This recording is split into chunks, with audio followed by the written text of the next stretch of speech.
Our federal obligation to have a lecture marking Constitution Day, which the government requires of us in order to receive government funds as a college. Which is also, according to some constitutional scholars, itself unconstitutional, Constitution Day. Yes, well, that's the next lawsuit to test that. In any case, there was a case that happened a little while ago that some of you heard of called Citizens United. There's, I guess, FEC, right? Federal Election Committee. And it came out and it caused a stir, as many of you know. And I was looking around for some writings on it that were not just the normal, it stinks kind of writing. And I came across an article called The Historical Roots of Citizens United versus the FEC, How Anarchists and Academics Accidentally Created Corporate Speech Rights. At the same time, I was teaching a course on anarchism here at Bard, and I was getting ready to give a lecture on Citizen United and censorship in Berlin, at State of the World Week. And so I read this article, and it really was, every once in a while you come across an article in the academic world that is not mind-numbing. And this one was not just mind-numbing, it was really good. And since that time, it's been a goal of mine to bring Zephyr Teachout here to Bard to speak to us about this really good, thoughtful, wide-ranging approach to campaign finance reform and to Citizens United. Some of you know that Zephyr Teachout was one of the driving forces behind the really innovative internet campaign of Howard Dean's campaign in 2004. She's now a professor, associate professor at Fordham Law School. And it is my distinct pleasure to welcome you here to Bard. Thank you very much. Thank you so much. It was such a pleasure to come here. I took the train up, which is beautiful. I got to meet Roger, which is very exciting. And it is especially exciting to speak at the Arendt Center, which I just mispronounced for the last time. Roger has explained it as the Arendt Center? Arendt. Arendt. Yeah. Sort of like, isn't? Is that? No, Arendt. Arendt, yeah. And my goal on this Constitution Day is to convince you that the First Amendment is a terrible thing. Not quite, but something along those lines. That at very different times in U.S. constitutional history, different clauses of the Constitution have become axes wielded by those in power. The Contracts Clause, the Due Process Clause, and right now I see the First Amendment as playing a similar and dangerous role, and especially dangerous because I made a few of you laugh, and I said I wanted to convince you we're going to get rid of the First Amendment because there's a taboo around the First Amendment. There's a sense that of all the amendments, this is one that we all agree on. If I say, I take a cautious view of the Sixth Amendment, you might not kick me out of your dinner party. Or I take a conservative attitude towards the Fourth Amendment. Same thing. If I say, I take a conservative attitude, I think we might have gone a little bit far on free speech. That sort of grounds to not introduce me to your mother. You know, this is sort of and wherever there are taboos, that's where interesting things tend to be happening in political society, I think. So, here's what I'm going to do. I am going to tell you a story. And then I am going to talk about the First Amendment and the rise of the First Amendment and talk about why it troubles me. And then, if we have time, talk a little bit about an example of an area where we might think differently about what I think is a very important policy question if we didn't have this tyrannical First Amendment. Just so you don't shut me out entirely, I do think the First Amendment is a good thing. I just think its current role is a little overblown. So here's the story. It's 1871, and old man has lent to the U.S. government $15,000 in 1871 dollars, which is, upwards of over $100,000 in contemporary money. He lives in Virginia. He's sick, and he wants his money back. He's written a letter. Nothing's coming. So he hires a lawyer. And he says, "Dear Mr. Childs, will you please go to Washington, D.C. and speak to members of Congress and get my money back?" And the lawyer says, "Sure." They sign a contract. He goes to Washington. He talks to members of Congress. He writes letters. He meets staffers. He gets the money back. Oh, you want me to stand in one place? I'm not going to sneak out. And he gets the money back. He dies, and his son then sues on the contract, says, "You promised to pay me if I got your $100,000 back." And the old man, sick man, says, "I'd prefer not to." That's a Bartleby joke for those of you. I prefer not to. And the guy says, "What are you talking about? You owe me this money." And he says, No. You're a lobbyist, and I don't have to pay you." And the case goes all the way up to the Supreme Court. This is the lawyer, son of the lawyer, says, "This is like we made a contract for a car, and you said, I just don't want to pay for the car now that I've gotten the car." And the old man says, "No, this is like we made a contract for prostitution. And you cannot go to the cops after we've made a contract for prostitution and get them to enforce that contract. Because lobbying is like prostitution. It is so corrupt that there's no way courts are going to enforce it." So, it goes up to the Supreme Court. The lawyer argues, look, he had a right, a constitutional right, to personally petition Congress. Therefore, if he had that personal right to go to Congress, he certainly had the right to hire somebody, to pay him to go to Congress, to speak for him. And the Supreme Court says, no, we are not going to enforce this contract. While an individual can petition Congress on his own behalf, they cannot pay a third party to do so. The foundation of the ruling was the idea that paid political petitioning, and in particular, named it as lobbying, was against the public policy of the United States. The practice of paying someone else to make your political arguments would undermine the moral fabric of the country, of civic society. It would lead to distorted power arrangements. Citizens' virtue, according to this court, is the foundation of a republic. And if you make that up if you put that up for sale, you are undermining that foundation. Citizens are at once sovereigns and subjects. Citizens have a duty to be truthful in their interaction with public officials. They may not be truthful, but we as a court are not going to enforce a contract where somebody is speaking for somebody else's political voice. And moreover, if an individual is allowed to lobby, what would happen, says the court, if we allow corporations to lobby? This is a direct quote. If any of the great corporations of the country were allowed to hire adventurers to make market of themselves, to procure the passage of a general law with a view to their promotion of a private interest, the moral sense of every right-minded man would instinctively denounce the employer and employed as steeped in corruption and the employment as infamous. In other words, everybody knows that corporations hiring lobbyists is corrupt and against the public policy of the United States. The court, in this, sees its role as limiting the temptation of private citizens. It says, in this case, there's no evidence that anybody bribed anyone.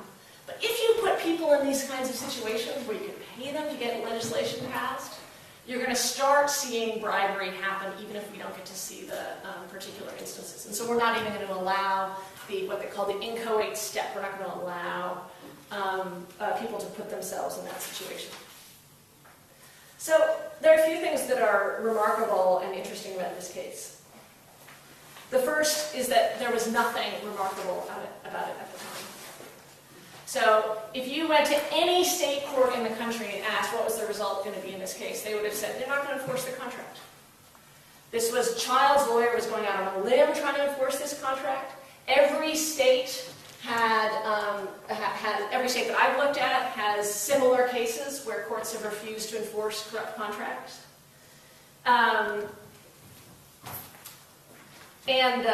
Georgia had, in its 1877 Constitution, criminalized lobbying as part of the Constitution. That was only recently taken out. It was criminal, although different variation, in California and several other states. The second remarkable thing about this case is that nobody mentions the First Amendment. It's not there. It's not that Child's lawyer mentions it and he loses. He mentions similar kinds of concerns. Well, you have a right to petition Congress, but he doesn't mention free speech. The idea of free expression is never once in the opinion or in any of the related opinions. So this case is now unimaginable. Right now, if you take any case involving politics, the first thing that the court is going to go to is speech. That has become the lens through which we do our political philosophy. And I gave you the examples of the quote talking about the citizen's virtue as a different kind of way a court can do political philosophy. You're always engaged in political philosophy when you're engaging in questions of politics and the court examining what's happening in the states. The question is, how do you do that? What do you think is the tool? Where we are now, to briefly review, in the last 10 years, the court basically uses the First Amendment to do all kinds of things, not just political philosophy. In 1911, Montana passed, in response to a mining company owning 90% of the press and a lot of the public officials in the state, Montana passed a law forbidding corporations from independently spending money around elections. The Supreme Court struck it down without discussion this year, using the First Amendment. In 1947, Congress passed a law banning corporate expenditures in campaigns. That's the core of the law that was struck down in Citizens United, and I'll return to that with the First Amendment as the tool that was used to cut down that law. But it's not just in that kind of politics. In 1999, Massachusetts had a regulation. They were concerned about kids smoking. So they passed a regulation saying you cannot have smokeless tobacco below 5 feet. Let's see. Below 5 feet. You can sell smokeless tobacco above 5 feet, but not below 5 feet. And you can't sell smokeless tobacco within 1,000 feet of schoolyards. Struck down because of the First Amendment. In 2005, California passed a law forbidding companies from selling minors games that include killing, maiming, dismembering, or sexually assaulting a human being. Last year, this California law struck down by the First Amendment. 2006, these are all tricky cases, but this one is particularly fun. 2006, Congress passed a law that made it a crime for people to falsely claim that they had won a Medal of Honor. This past year, the Supreme Court says we can't say that there's no political value in a lie. So, struck down because of the First Amendment. So I'm not saying these are easy cases, but what you see is that across the board, the First Amendment has become the way that the court is managing a huge array of decisions that are made by localities, difficult decisions. How did this happen? Very briefly, this First Amendment was basically invented by justices that I have a lot of respect for, Brandeis, Holmes. There was a series of cases in the teens, 20s, involving anarchists. and those who were concerned about the militarization of America and who had different political views than the mainstream. And in those series of cases, the anarchists lost. So 1917, Emma Goldman, who you hopefully know, a writer and activist, was arrested and sentenced to 2 years in prison for making speeches and distributing newspapers, encouraging people not to register for the draft. Her lawyers objected to the sentence. Well, it's 1917, they've read Trist, they know what role the First Amendment plays, free speech plays in our constitutional history at that point. They do not raise a free speech defense to the charge. They do raise a First Amendment defense to the charge, claiming that it was in violation of her free exercise of religion, because the different people could refuse to join the draft for religious reasons as opposed to non-religious reasons.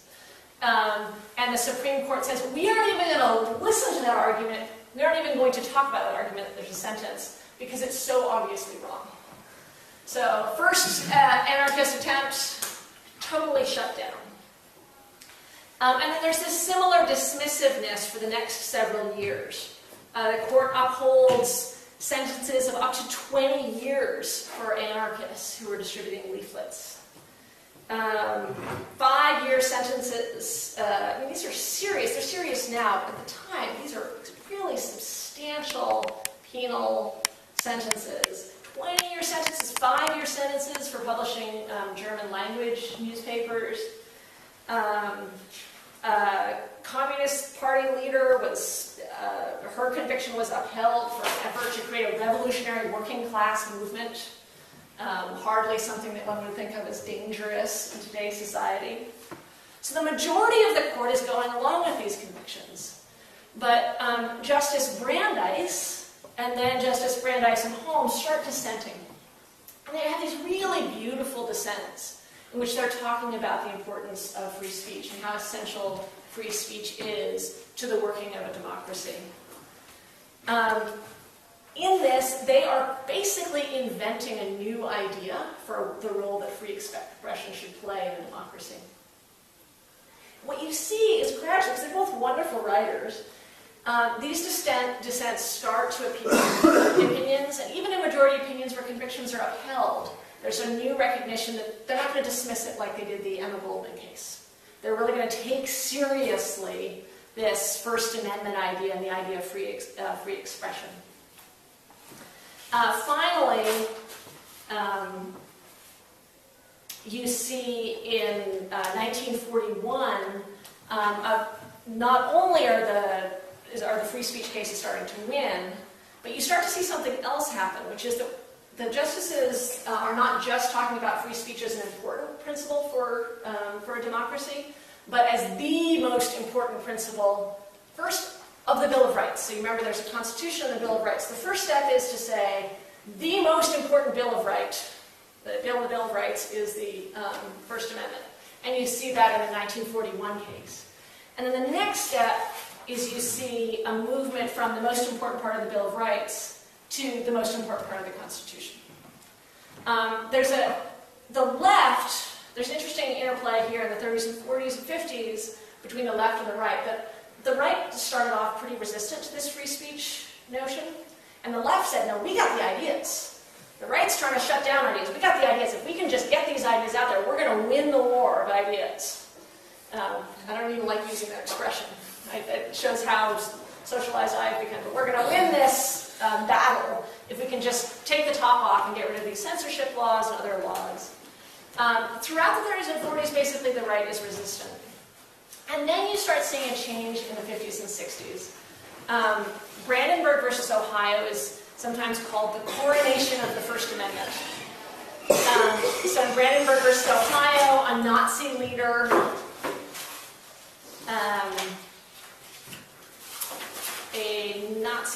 was in Ohio, Klan leader. In Ohio, got a rally filmed showing men in robes and hoods, burning a cross, making speeches. One of the speakers talked about the possibility of revengeance against the Jews and the niggers. And it announced plans for a march on Washington. He was charged with advocating violence. This is a 1969 case. A unanimous Supreme Court overturned that conviction without discussion.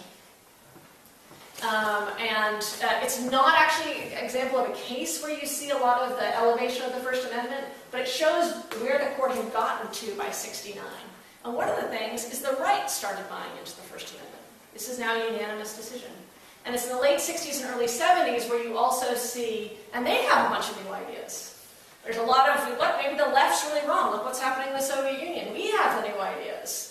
There's some problems with the old left. We're going to open up. We can win this battle place of ideas. And then there's also the development of corporate interest in speech rights and an understanding in the late 60s, early 70s that possibly this is a way that corporations can use to expand their own power relative to the state. So just to give you a few examples of what happens after 69, the scholars across the political spectrum really get on board with this idea of the free speech constitution. I'm going to give a few examples of what they've said. Free speech is the paradigmatic liberty through which one participates in a democracy. Its constitutional instantiation, you know, it's a scholar because they're using the word instantiation. Its constitutional instantiation, the First Amendment becomes identified with democratic pluralism itself. So here's a logical line. Free speech is democracy.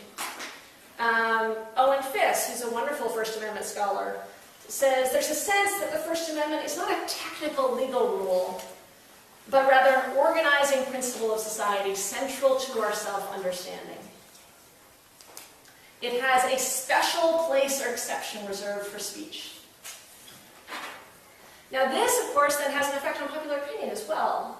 I don't know if this resonates with you guys, but their First Amendment Center, which has its own interest, gets people to rank amendments, sort of a fun game. And Americans routinely identify free speech as the purpose of the First Amendment. They sort of know what this is, they know what the First Amendment is, 4 to 6 times more than they know what any other amendment is. So everything else has sort of become secondary in the popular imagination as well.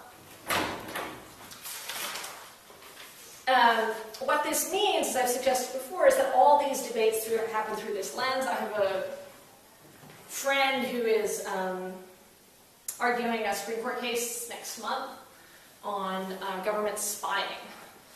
I suspect that what you'll see is that in a government spying case, that the bulk of the arguments are going to be about the First Amendment. Now, you may or may not remember the Fourth Amendment, which protects people against unreasonable search and seizures. But the strategic thing to do in these cases is go to the court with the first... you're looking puzzled. Go to the... Okay. I know I'm talking to a non-law audience, so I want to make sure I make sense on this, and you can ask questions. But there's a Fourth Amendment that says that you're protected against unreasonable search and seizures. There's a First Amendment that says you have free expression. The government's spying on you. Which clause of the Constitution would you think would be the clause you might use? You might say, I don't think there should be unreasonable search and seizures, including government spying on me. But the First Amendment has become so central to what the consensus is on the court that it probably is going to make more strategic sense to focus on the First Amendment and say it violates their expression rights to have the government spy on you, than to use the Fourth Amendment as it violates your Fourth Amendment rights to be spied upon. In the voting area where I work, there's an effort to show that voting is a First Amendment right. Because if you can show that voting is a First Amendment right, then maybe you have a better chance of winning the voter ID cases. So just across the board, whatever you have, if you can shoehole that into the First Amendment, maybe you have a better chance than if you use some other part of the Constitution. For the most part, the left has accepted this, and the right has embraced it with glee. The left has accepted it, and what that means is that the debates about other values that you might have, like equality, are had through the avenue of the First Amendment. Or if you're interested in civic participation, you'll try to shoehorn that and say, well, the right has the wrong understanding of the First Amendment. They should have this different understanding of the First Amendment. The First Amendment really means that everybody needs an equal voice.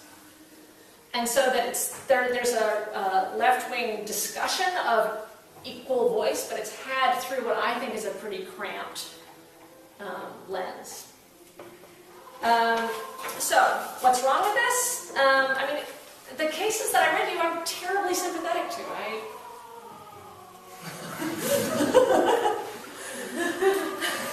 Whenever I mention the First Amendment, that happens.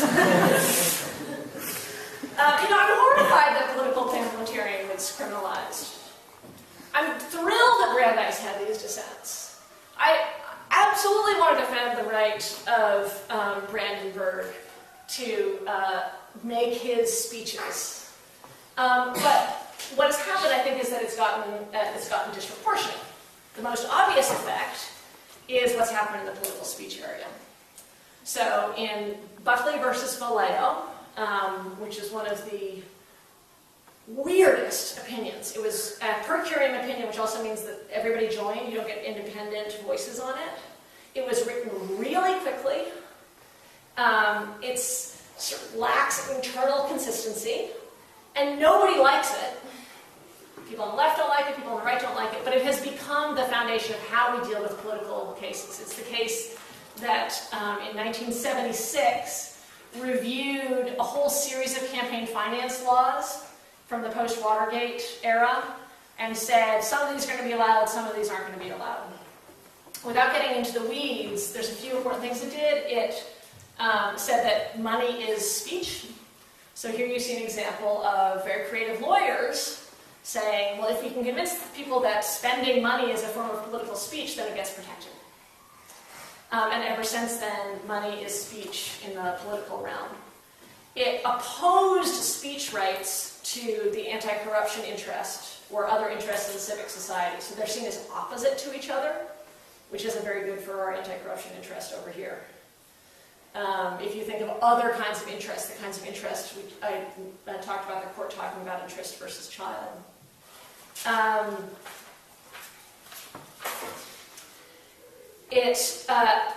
As a separate matter, it talks about bribery laws as separate from campaign finance laws. That's a pet peeve of mine. Campaign finance laws are anti-bribery laws. So when the court strikes down campaign finance laws, they're saying states cannot pass bribery laws. All bribery laws are really, really hard to enforce. You always need bright line rules to make them enforceable. That's another talk for another day. Anyway, for the next 26 years, the debate is framed by Buckley, and framed with this sort of growing consensus around the First Amendment and the First Amendment as the heart of the Constitution. So, I want to compete. In Citizens United, Kennedy sort of dresses up the First Amendment as this wise elder. He talks about the ancient principles of free speech and says we have to give the benefit of any doubt to protecting free speech concerns. So basically what he's saying and admitting to is once free speech is mentioned, I'm going to put my blinders on. It's no longer going to be a balancing of all kinds of different concerns. Free speech is the trump card. And within it, I mean, one of the things that I think is disturbing is there's little alternate political theory to balance it. So it doesn't talk too much about like what politics is about, what politics is for, what political life is like. Instead, it talks very abstractly about speech. So, what's wrong with this free speech era that we're in? The first, I think, of course, is what we've seen with super PACs, and we have yet to see what's going to happen there. This is this is amateur hour this year on super PACs. This is like the television was invented 2 years ago. So, and television was invented 2 years ago, and there's a bunch of money for new TV ads. So there's a lot of money this year in super PACs, but they don't know what they're doing. They don't know how to reach people. They don't know how to most effectively use money as outside money. They're just making it up as they go along. And one signal of that is most disproportionate super PAC money is coming from Texas, which is, it sounds wrong, but what I mean is that it's from Rove's friends so far. It's not from Wall Street. And I am much more concerned about long-term, about systemic use of money in politics, outside money, super PAC money by Wall Street and other industry interests than I am about rich eccentrics. Not that I like the rich eccentrics, but then far more concerning is really systemic use. As the Supreme Court in 1871 said, if the great corporations of our day were to hire adventurers to make market of themselves, every right-minded person would denounce it as immoral. A second problem, and this actually relates very closely to Arendt, did I say it right? Is that it takes away from the public the most difficult political questions. So, tell me if I'm saying this wrong, Roger, but I think of Arendt as saying politics is what happens when people come together and say, what should we do? And the question of what should we do is a really, really hard one, and the Supreme Court has kicked it out of some of our most difficult questions. We live in an era where information is power. In this country in particular, data, ownership of data and management of information is power. So if you would tie ownership and management of information as power plus information has to be free no matter what together, you have power is going to be free no matter what. We don't have any way of managing Google or Facebook or the data controlled by various other large corporate powers. I don't know the answer to that question, but I'd rather have it publicly than have it be cut off and kicked out of discussion by the Supreme Court. So I want to end by talking about what I think is one of the real challenges to the liberal political vision, which is lobbying. So 1871, the Supreme Court says that it cannot be enforced, it's against the public policy of the United States. I don't know what the right answer is there, but I think it is a challenge because on the one hand, it is incredibly important to be able to petition government, incredibly important for groups of people to come together and organize and petition, perhaps with a paid agent. On the other hand, a lobbyist's job is to take money and be an alchemist and turn that money into power. And as lobbyists, they do it through the medium of information and reason, but turning money into reason is actually a very scary thing for a political society. I mean, the old folks would call it sophistry. By old, I mean thousands of years old. That there's something very dangerous about living in a society where people can be paid and can be paid to turn that money into information which itself is transformed into power. And what that means, so 1871 case absolutely overruled, lobbying is absolutely protected, and because the Supreme Court has taken it out, we don't have an active scholarly discussion about lobbying. People don't talk about lobbying too much. The left and the right both sort of shut their eyes about it. The left, because if you say I might want to limit lobbying, that sounds like you're stepping on the First Amendment. And so, although there's some discussion of how horrible it is, we don't have an active public discussion about how we think lobbying should work and how it shouldn't work. That's the kind of discussion I think we should have, and the Supreme Court has taken out of the public's hands. I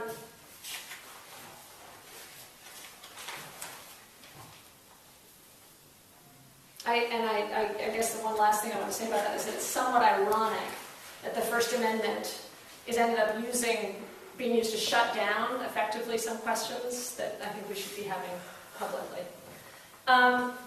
So what should we do? What most of my scholarship is around sort of building a different vision of what the Constitution is and what the Constitution is for. I think that if you look at both the founding era and up through the 1920s, you'll see a story of the Constitution being for representative government more than for free speech. And I think we should return to that. And the core foundation of that is an anxiety, very sort of dark vision of concentrated power always threatening self-government. And so then the job of us as citizens, the job of the court, is to help in that battle so that there's self-government can be possible.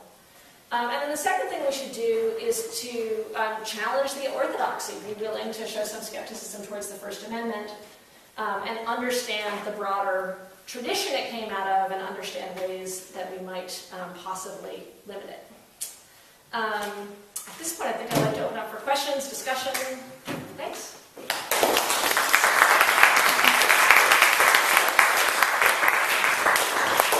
We have some time for questions. Any questions? You make it seem as if the kind of conversation in the Supreme Court around the First Amendment has shut down the question of lobbying, the idea that we can question whether or not lobbying is good for our society. But I'm curious, was there a time before the First Amendment was used to such extent in these decisions that the question of lobbying was addressed by campaigns in a more kind of public sense? Or is it simply a kind of natural coming together that lobbying has become a larger problem as we have more money? And it just so happens that the Supreme Court has been using the First Amendment and used that to shut down lobbying at the time when we had that conversation. So there was a lot of discussion about lobbying in the 1870s, 80s, 90s, and actually prior to the First Amendment, you saw some courts starting to enforce contracts to lobby, even without using the First Amendment as the reason. But it was because there was a greater move towards enforcing contracts instead of using public policy to say. But I guess what I'm asking is, do you think it was a reaction to that conversation that the Supreme Court shut down conversation about lobbying because the judges kind of had a personal stake in the fact that this conversation should be shut down, and not so much the language of the First Amendment that enabled it, but was used as an excuse? Yeah, I don't actually think so much. I mean, there's some just very contemporary justices that I am a little bit cynical about. But I actually have argued that I think one of the problems with the current Supreme Court is that there's too many academics on it. And people with no political experience. Because what you see is people with any political experience are far more sympathetic to the problems with lobbying and campaign finance than people without it. Because if you don't have any political experience, then you can think about it really abstractly. We have never had a court with this little political experience. And 1976 was the first year where a majority, I'm not sure, it was around the first year where a majority of the judges didn't have political experience, 1976 being the year Buckley versus Vallejo was decided. So I think some of it is that academics are more drawn to free speech arguments. And appellate judges are more drawn to free speech arguments. It's what we do. We like having our expression. We value personally, we have an emotional relationship to expression. Where if somebody like Taft has lived in the political world, they're far more likely to say, yeah, I like my free expression, but I don't want to have a wink and nod conversation with Goldman Sachs where they say, just saying, we don't like the financial transaction tax. Nothing more. And if you know Goldman's money, you know that you're far more likely to understand the way in which money works in politics. I'm not actually terribly cynical about the motives of the Supreme Court, except maybe Justice Roberts. And then, they're all emotional. They're all emotional, weird people. Like Kennedy. Oh, God. I think Kennedy, after Citizens United, my sense is that Kennedy moved right after Citizens United because he didn't like all the criticism. So some people are like, you're going to criticize me? Well, I'm even more right than I thought I was. And they're just people. I guess that's all I would say, is that they're just people. The other thing is, if they've worked in the academy, as I do now, legal academy, tends to be pretty elite. People tend to come from corporate law firms. They themselves bring their own ideological background. So it's more soft takeover of the mind than I'm going to get something out of it. Yeah? Those are Say you had to re-argue, you would get the opportunity to re-argue Citizens United Yes. tomorrow in court. I mean, I have a couple questions. Would you strategically think, well, I'm differing in the First Amendment? If you didn't, how would you argue it? And if you did, how would you argue it? It's funny you asked. No, I wrote this article that was sort of directly related to that. I would argue first, I would absolutely use the First Amendment because you can't avoid it. So that's there. But separately, that there's another incredibly strong American political tradition that goes back to the founding, which is concerned with corruption. Corruption was mentioned more often than any other concern during the Constitutional Convention. Hamilton said, when he was later asked what was the convention about, he said, well, we'd put every practicable obstacle we could to corruption. So that first I would try to identify with a separate tradition, and then the second thing I would do, which relates to your question, is I try to make it as concrete as possible.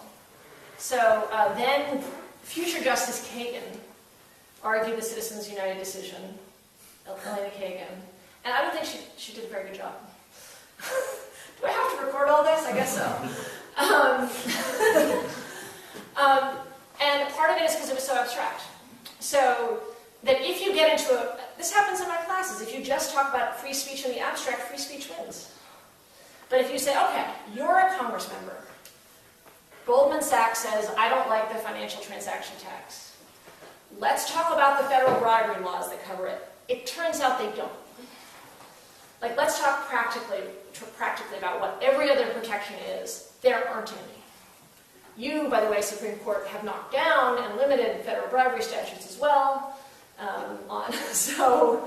So don't have a fantasy that there's some white knight prosecutor out there who's going to be able to go get Goldman Sachs for this, just saying I don't like financial transaction tax. So really try to make it real for them what politics is, because I actually think they're really naive.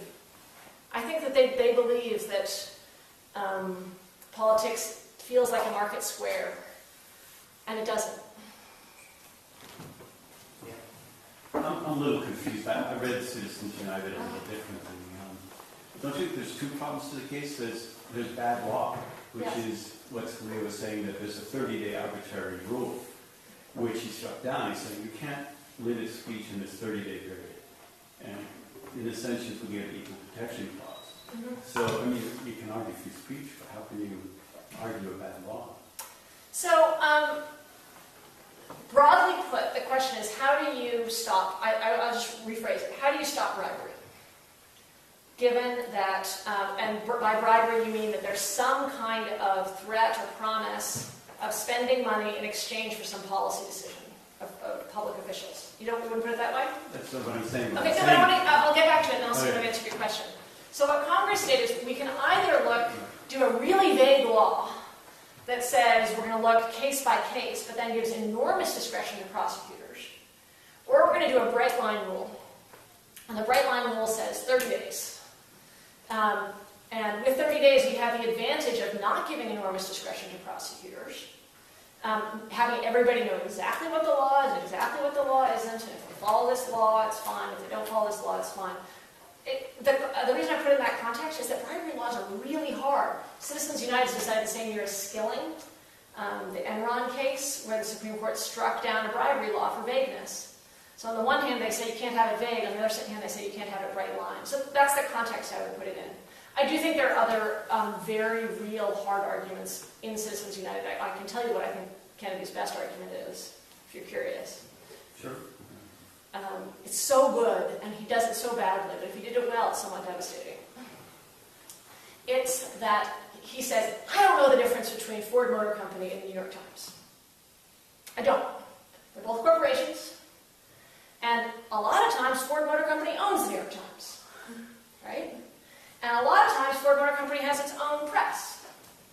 Go to Exxon's webpage right now. It has news. So if I can't tell the difference between the New York Times and Ford Motor Company, and you let me outlaw corporate independent speech, that means that you can outlaw the New York Times too. And until you tell me how to tell the difference between press and not press, I don't want to go down that road. I think that's a devastating argument. Can I ask you about that? Yeah. Because I actually think it is a devastating argument, and I don't think you need to oppose it. Right? I mean, there's a different, so much of the Citizens United discussion Yeah. has gone about corporations. Yeah. Right? Corporations, why should corporations have free speech? I mean, I forget the exact case, but there was that Massachusetts case that allowed unions, right, to make arguments. Citizens for life, yes. Yes. Yeah. And the argument there was, okay, there's individual union members, but unions are part of our political sphere, Right. and they should have a voice. Mhm. And you can make the same very good argument for corporations. But your argument against Citizens United, as I understood it, was not about, what I liked about it from when I read it, was forget the corporation issue. Yeah. What it's really about is there was this value that from the founding up to the 19 whatever, in which whether it's corporations or individuals, little Mr. Child sitting there, Mr. Old Man, right? Yeah. You can't, that that the fundamental value protecting freedom in this country was anti-corruption. Yeah. And that we've shifted our political theory from saying we need to keep it non-corrupt political sphere to having democracy, to having a free speech I think for that's individual. And so then you can accept Kennedy's argument and say that the real argument is not about corporations or individuals, it's about the loss of the anti-corruption Yeah. aspect. And that, Yeah. I think that's right. And also, I don't think, in these difficult questions, I don't think the court should decide. can you just, I mean, you did a little of it, can you do a little bit more? I mean, bring out the anti-corruption argument. I mean, let's say you were going to take Joe's question and make your argument. Right. What is the political theory behind the anti-corruption argument? That people should not use public office for private gain. And public office includes being a citizen. So when you are acting as a citizen, you should not use it for private gain. And that this is the death of republic. It's the end of Rome, which has very much influenced the founders. They're very concerned about what they saw in Britain, which is that people were going into office to make money for themselves. And had a very strong political culture that didn't have the civic culture that the United States did. And so then the Constitution includes a whole suite of protections against this. When they talked about election, they talked about corruptions. When they talked about residency, 7-year residency requirement, they talked about corruption. When they talked about, Akhil Amar has argued that when they talked about not allowing people to be congressmen until a certain age, we don't have a textual source for this, but that was an anti-corruption provision because you didn't want dynasties, 21-year-old sons, to be able to come in. There's a provision in the Constitution, the snuff box, when we mentioned the snuff box, that says you may not, officers of the United States may not accept a gift of any kind whatever from a foreign prince or a head of state. Absolutely because of fears of corruption and sort of change dependencies.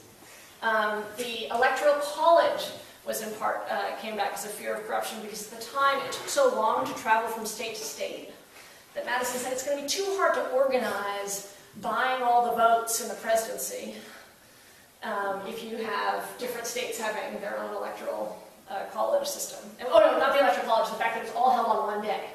Because why you could have elections held on lots of different days, but all on one day means it's going to be too hard to organize.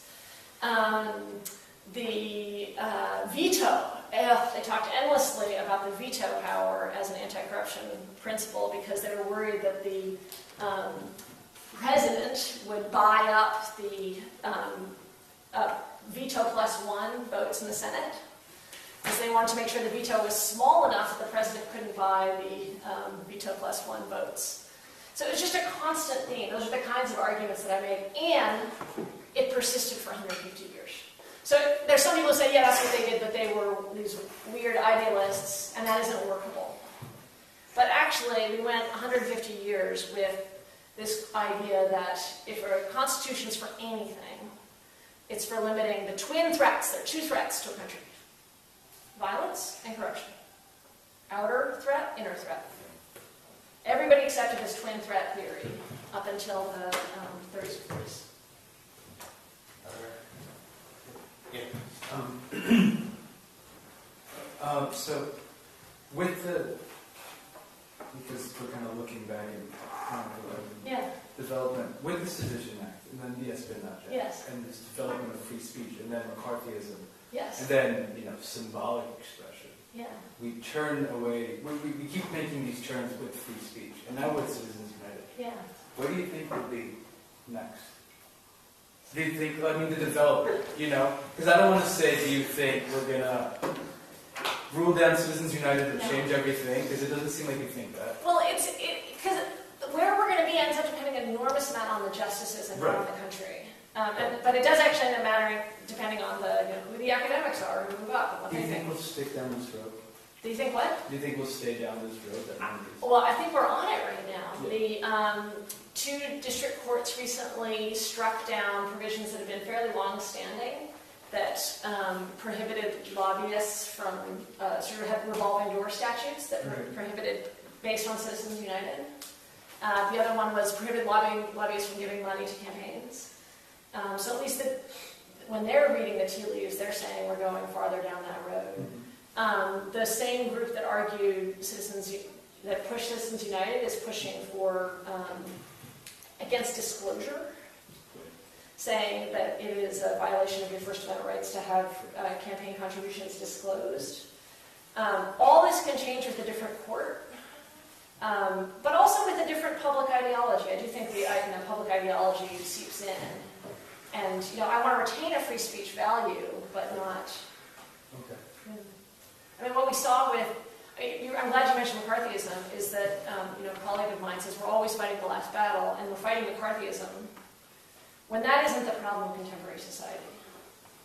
Or you may think it is. Well, not to the same extent. Not the same, yeah.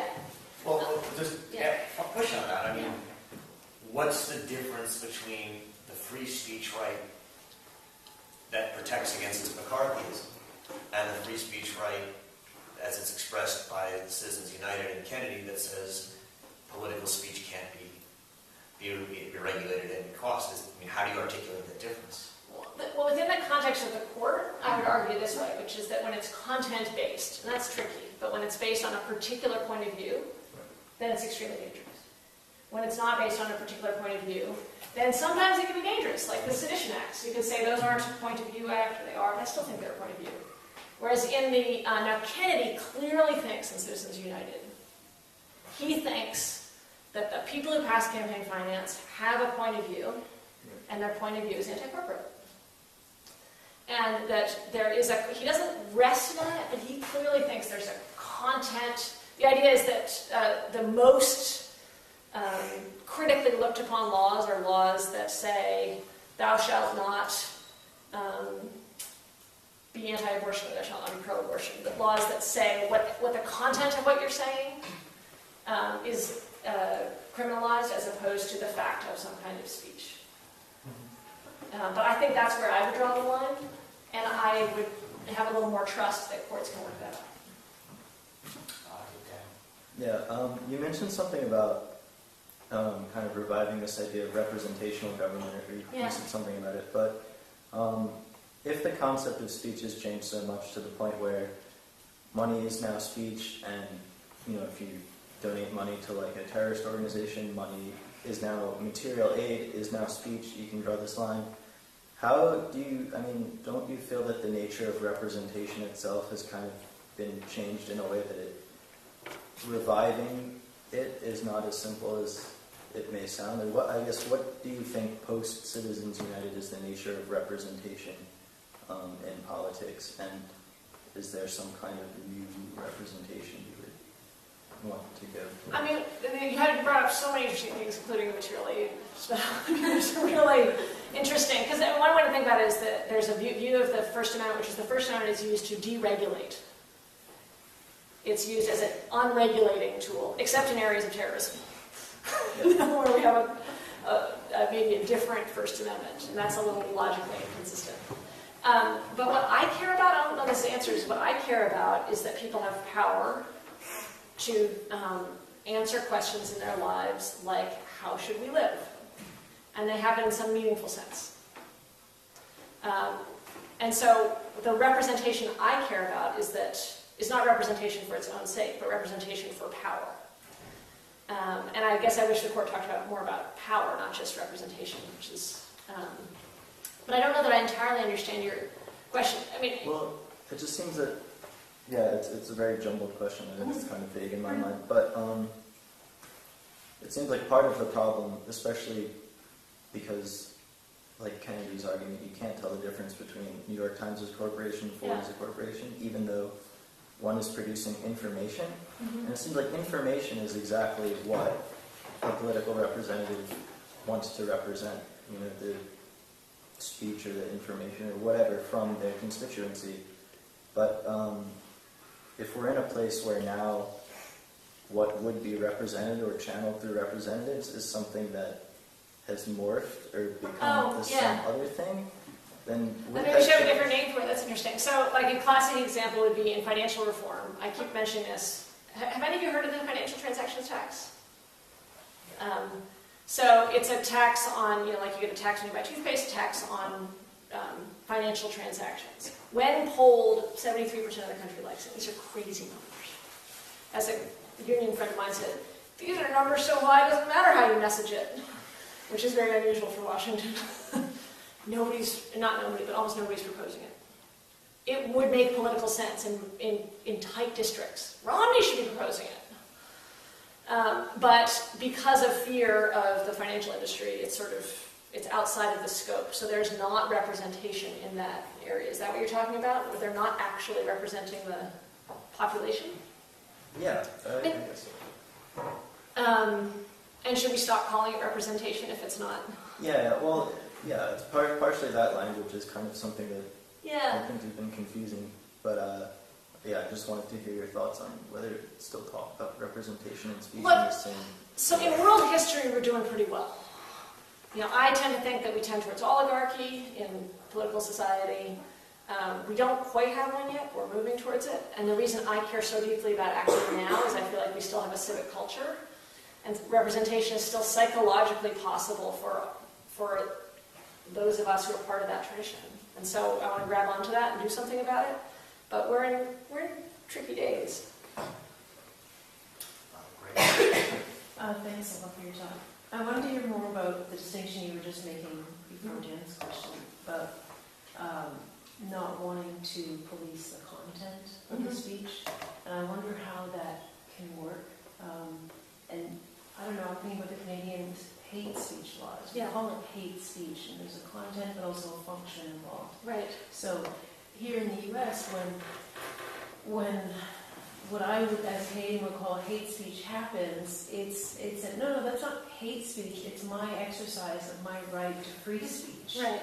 Right. So it's said to be a practice rather than a harmful content. I don't know if that's the kind of distinction you're getting at, but it seems to me counterintuitive that after what you've told us now, that I would still be willing to police content, or that that you don't we're not police that content. you don't think content can be policed, and I want to know what content. Oh, it's such a great question because this is a fun talk for me because I haven't really given it before, and I should really try to think out loud about how far I want to go on the First Amendment. I have some skepticism about the First Amendment, but how far to go? And in Canada and Europe, it doesn't look so bad. I basically have a view that the Supreme Court should not get involved that often. That there are times, like with segregation, where the Supreme Court absolutely should get involved. But it should be pretty rare, as opposed to a regular. I'd always rather have the stupid, crazy public decide things, almost always, than the elite, Harvard-educated group of 7, group of 9, group of 5 often. So the question is, I pose it as, when should there be an exception for that? When should we say that we don't fundamentally trust the public? I fundamentally trust the public more than the group of 9 for money and politics questions. I don't trust them necessarily on race. Maybe that'll change, but right now. And when you look at the Sedition Acts, I have this reaction. Say, I don't trust the public of 1917 on the Anti-Sedition Act. I think those acts are crazy. So finding the line is really difficult, but I don't think, I think shrinking way back would be okay, because I look at Europe and I look at Canada, neither of which have a First Amendment. There's no First Amendment tradition in those countries, in those cultures as well. I don't feel like people who wanted to oppose the war are muzzled, or who have different political views are muzzled. So what I was using was very classic, showing how socialized I've been. A very classic model, which is content speech versus non-content speech. But I think it's a good question. So what is non-content speech? Oh,